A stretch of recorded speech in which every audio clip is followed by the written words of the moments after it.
his first term, Trump's administration took a hard stance on immigration, including efforts to build the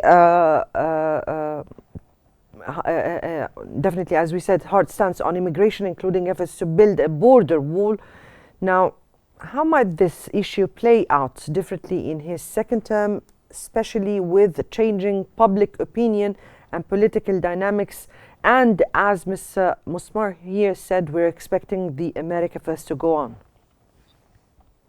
The question, of course, remains what Trump exactly means by America First. If he means putting U.S. interests, strengthening deterrence against adversaries, focusing on rebuilding and vitalizing economic life, and strengthening some of the more vulnerable groups in the United States, strengthening border security, and ensuring a better life for all involved, then such a vision will be inspiring to friends around the world and to allies, and bring back many of the countries that have distanced themselves from the US back into the fold. And it will also return a sense of respect even to the US adversaries. If, on the other hand, the slogan is nothing but rhetoric, an excuse for some new form of corruption between technocrats and the government, and an excuse to essentially bully smaller countries and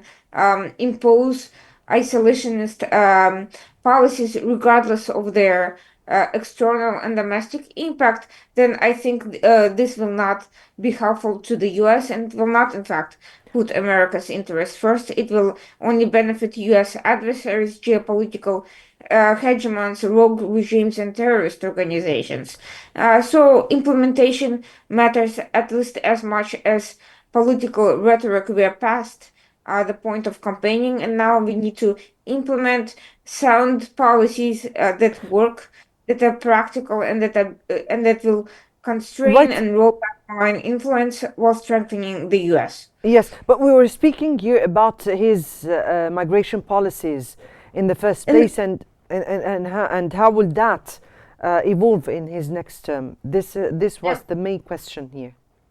Well, specifically, these policies also much depends on the implementation. Trump was correct in identifying the migration crisis as a significant problem from a security, economic, and human rights perspective. On all three fronts, Biden's policies were extremely problematic, and now there's a big mess to deal with. It's not going to be a quick or an easy fix, despite Trump's rhetoric.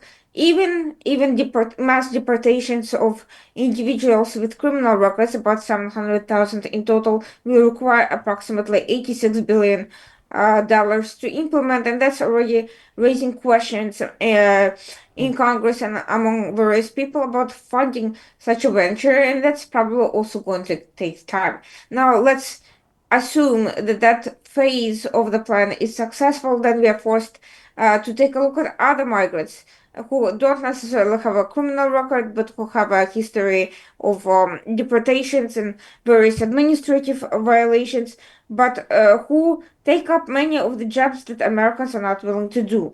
Does that mean that Trump will impose heavy penalties on businesses employing such individuals? Will he be breaking up families? Will he be expending a lot more capital on identifying and rounding up millions of such individuals?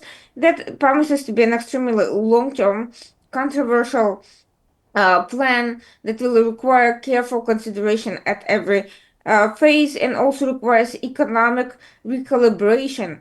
So, in order to implement mass deportations of all of the remaining migrants, we need to consider the economic impact of that, and that also means potentially doing away with minimum wage, which made it extremely difficult for Americans to take up the jobs that are being relocated to individuals who do not have to be paid as much.